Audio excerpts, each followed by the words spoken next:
Hello students, very good morning to everyone.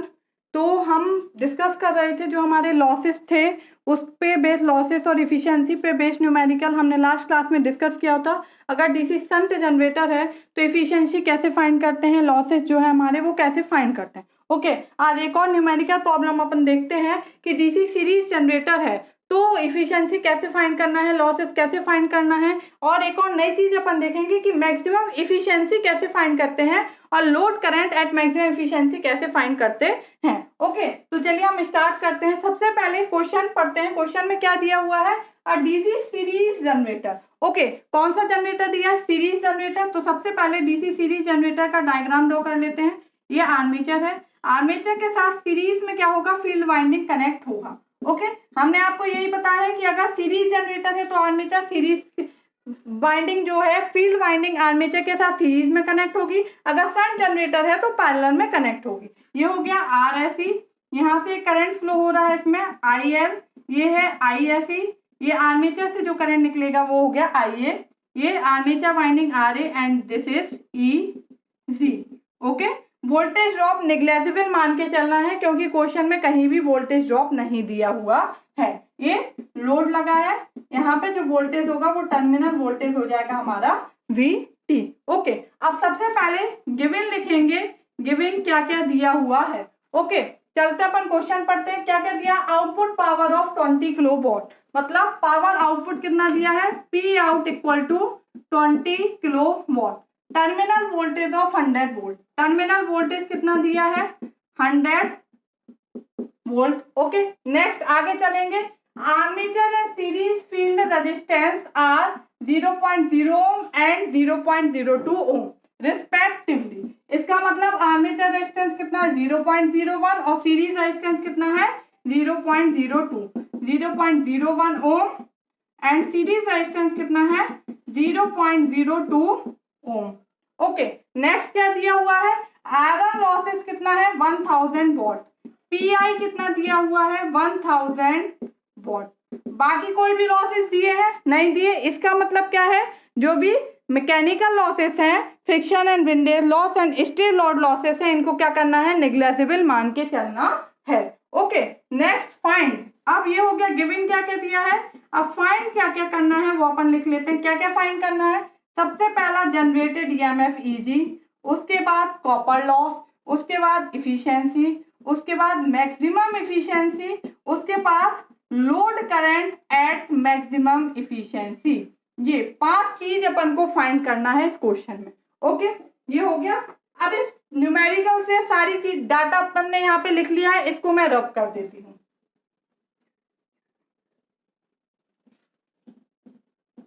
Okay, और solve करते हैं, देखते हैं किस तरीके से सॉल्व करते हैं। सबसे पहले आउटपुट पावर दिया हुआ है, आउटपुट पावर दिया है, आउटपुट टर्मिनल वोल्टेज दिया है, तो लोड करंट फाइंड कर लेंगे, कर सकते हैं ना। कैसे करेंगे, पावर इक्वल टू क्या होता है, वोल्टेज इंटू करंट। पावर कितना दिया हुआ है, 20 किलोवाट, मतलब 20 into 10⁻³ equal to terminal voltage कितना है, 100 वोल्ट, 100 इंटू IL। IL कितना आ जाएगा अपना, 20 इंटू 10⁻³ डिवाइड बाय 100, ये गया IL। लोड करंट कितना आया, 200 एम्पियर। ओके, सबसे पहले लोड करंट आया 200 एम्पियर, ये हम यहाँ पे लिख लेते हैं। IL कितना आ गया, 200 एम्पियर। ओके, नेक्स्ट ये क्या है, सीरीज जनरेटर है।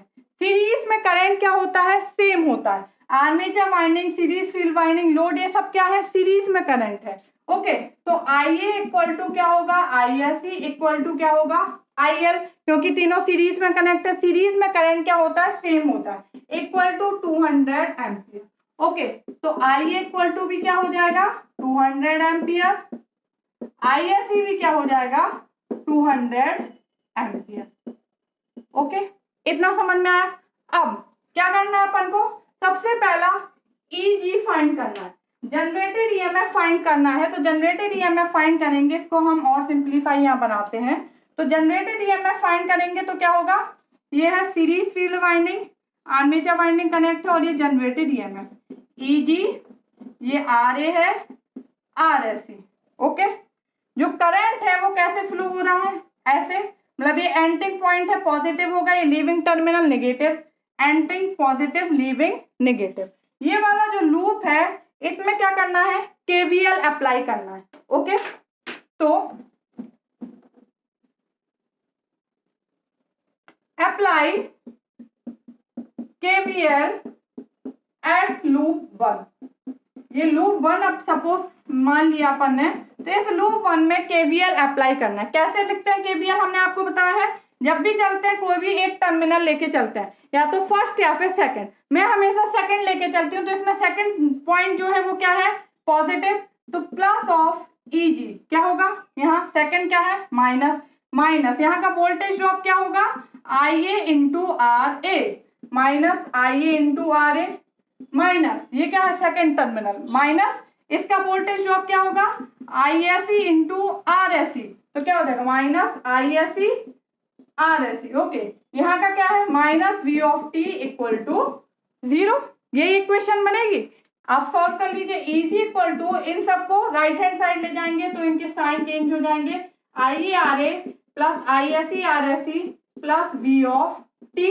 ओके, IAISC सेम है तो अपन लिख सकते हैं ISC की जगह IA RSC plus V of t, EG। EG equal to क्या होगा, IA इनमें से कॉमन ले लेंगे, RA plus RSC plus V of t, इनकी वैल्यू रखेंगे। IA फाइंड कर लिया, कितना आया है 200, RA कितना है 0.01, RSC कितना है 0.02 प्लस टर्मिनल वोल्टेज कितना है 100 वोल्ट।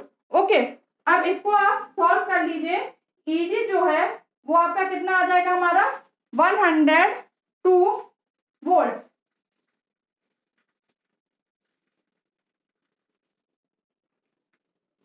सॉरी, EG कितना आ जाएगा, आप सॉल्व करेंगे इसको तो 106 वोल्ट। ओके, ये आप सॉल्व कर लीजिएगा, ये क्या हो जाएगा 0.03 इंटू 200 प्लस 100, तो ये हो जाएगा हमारा कितना 106 वोल्ट।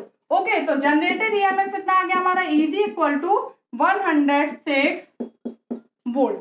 ओके, अब नेक्स्ट क्या फाइंड करना है, copper losses, PCU। Copper loss हमने आपको बताया क्या होते हैं, I2R लॉस जो होते हैं वो क्या होते हैं, copper loss. PCU equal to होता है क्या, I2R।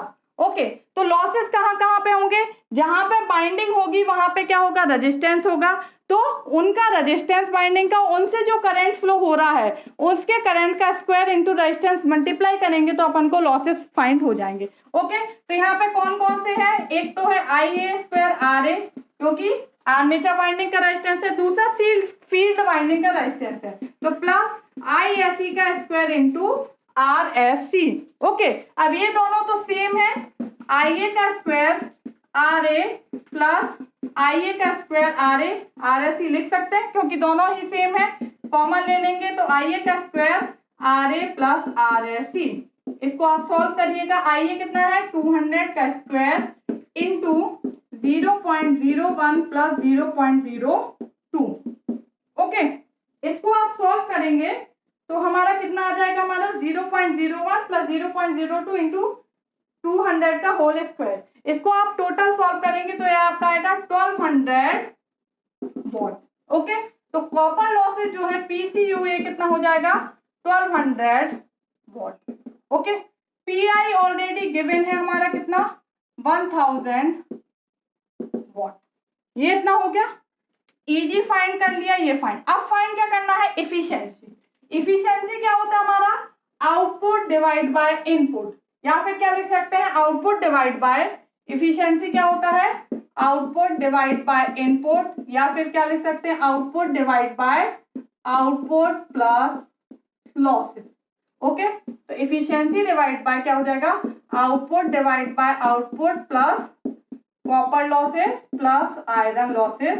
बाकी लॉसेस जो है मैकेनिकल और स्टे लोड लॉस, ये क्या होंगे निग्लेक्टेबल। ओके, नहीं दिए हैं क्वेश्चन में तो इनको निग्लेक्ट करके चलना है। आउटपुट, आउटपुट कितना है 20 किलोवाट, तो 20 into 10⁻³ divide by 20 into 10⁻³। Copper loss कितना आया 1200 वॉट और आयरन लॉस कितना है 1000 वॉट, ये ऑलरेडी गिवन है हमारा। Okay, 20,000 divide by 20,000 plus 1200 plus 1000। Okay, तो ये इफिशियंसी आप इसको पूरा सॉल्व करेंगे तो आपकी आएगी 90 इंटू 100। इफिशियंसी परसेंटेज में जब भी फाइंड करेंगे तो इंटू 100 करेंगे। ओके, अदरवाइज वो क्या होगी, पर यूनिट इफिशियंसी आएगी आपकी। तो कितनी आ गई इफिशियंसी, 90.09%। ये आप सॉल्व करके देख लीजिएगा आपकी इफिशियंसी, कैलकुलेटर से आप सॉल्व कर लीजिएगा, आपकी इफिशियंसी कितनी आएगी, 90.09%। ओके, अब नेक्स्ट क्या फाइंड करना है, ये इफिशियंसी हो गई, कितनी आ गई इफिशियंसी हमारी, 90.09%। नेक्स्ट क्या फाइंड करना है, मैक्सिमम इफिशियंसी। मैक्सिमम इफिशियंसी क्या होगी किसी भी सिस्टम में, तो मैक्सिमम इफिशियंसी कैसे फाइंड करते हैं अपन, मैक्सिमम इफिशियंसी अगर आपको फाइंड करना है तो क्या होता है, eta maximum. Maximum efficiency formula same है, output divide by output plus losses. Maximum efficiency के केस में कंडीशन क्या होती है, जो हमारे आयरन लॉस होते हैं या आप बोल सकते हैं जो कॉपर लॉस है, इक्वल टू क्या होता है, आयरन लॉस, क्योंकि ऑलमोस्ट मैकेनिकल लॉस और स्टील लोड लॉस क्या होते हैं, नेग्लेजिबल, या आप सिंपल बोल सकते हैं वेरिएबल लॉस इक्वल टू क्या होता है, कांस्टेंट लॉस। कांस्टेंट लॉस में तो सारे लॉस आ जाते हैं ना, मैकेनिकल स्टील लॉस, तो वो सारे लॉसेस बराबर क्या होंगे, आयरन वेरिएबल लॉस के। ओके, तो मतलब आई स्क्वायर आर लॉस बराबर क्या होते हैं, कांस्टेंट लॉस। ओके, अब जो हमारे कॉपर लॉस है, आयरन लॉस है, वो कितना है 1000 वॉट, और कॉपर लॉस कितना है 1200 वॉट। ओके, तो यहाँ पे जो हमारा कांस्टेंट लॉस है वो वेरिएबल लॉस के बराबर होगा, क्योंकि ये कम है। तो अगर अपन मैक्सिमम इफिशियंसी फाइंड करना चाह रहे हैं तो जो लॉसेस है वो कम होना चाहिए ना, तो कंडीशन क्या आती है, पीआई इक्वल टू पीसीयू होता है। तो आप बोलेंगे कि ma'am PCU equal to PI ही क्यों रख रही हैं आप, मतलब 1000 वॉट, हम ऐसा बोल रहे हैं कि पीसीयू इक्वल टू 1000 वॉट लेंगे, पीआई भी 1000 वॉट गिविंग है। ओके, तो ये टोटल कितना हो जाएगा 2000 वॉट। अगर आप पीआई इक्वल टू पीसीयू, मतलब ये 1200 दिया है, अगर आप 1200 लोगे तो क्या है 2400 वॉट हो जाएगा हमारा, होगा कि नहीं होगा। तो ये जो लॉस है वो बढ़ रहे हैं, तो इफिशियंसी मैक्सिमम कैसे आएगी, इफिशियंसी कुछ कम ही आएगी ना। तो हमेशा पीसीयू जो है वो पीआई के बराबर लेते हैं, क्योंकि जो आयरन लॉसेस होते हैं वो कॉपर लॉसेस से कुछ कम वैल्यू ही होता है। ओके, इसलिए पीसीयू इक्वल टू पीआई लेके चलते हैं, ना कि पीआई इक्वल टू पीसीयू, या फिर दोनों में जो कम होगा वो आप मान के चलेंगे, क्योंकि हमेशा ही आयरन लॉस कॉपर लॉस से कम होता है, इसलिए पीसीयू इक्वल टू पीआई लेके चलते हैं। ओके, तो पहले अपन टोटल लॉसेस फाइंड कर लेते हैं कि टोटल लॉस क्या होगा। ओके, तो जो लॉसेस है वो इक्वल टू क्या होगा, पीसीयू प्लस पीआई। तो जो पीसीयू है उसको अपन इक्वल टू पीआई मान के चलते हैं, क्योंकि मैक्सिमम इफिशियंसी की कंडीशन होती है कि पीआई इक्वल टू पीसीयू होता है, तो पीसीयू की जगह पीआई रख दिया। तो जो टोटल लॉसेस हैं वो क्या हो जाएंगे 2 पीआई कितना है 1000 वॉट, तो टोटल लॉसेस जो है वो कितने हो जाएंगे 2000 वॉट एट मैक्सिमम इफिशियंसी के केस में। ओके, अब यहाँ पे वैल्यू रखेंगे अपन,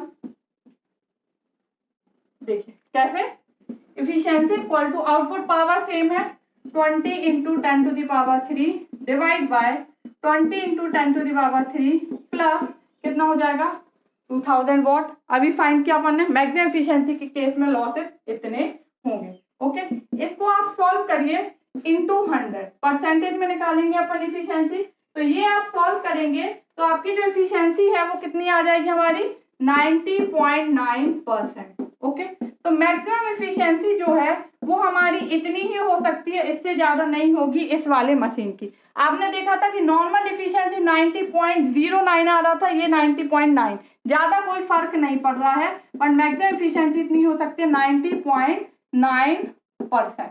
ठीक है, कुछ तो बढ़ी ना, कुछ तो हमारी इंक्रीज हुई है, तो ये कितनी हो जाएगी मैक्सिमम इफिशियंसी, तो मैक्सिमम इफिशियंसी भी फाइंड कर लिया। अब लास्ट क्या फाइंड करना है, load current at maximum efficiency.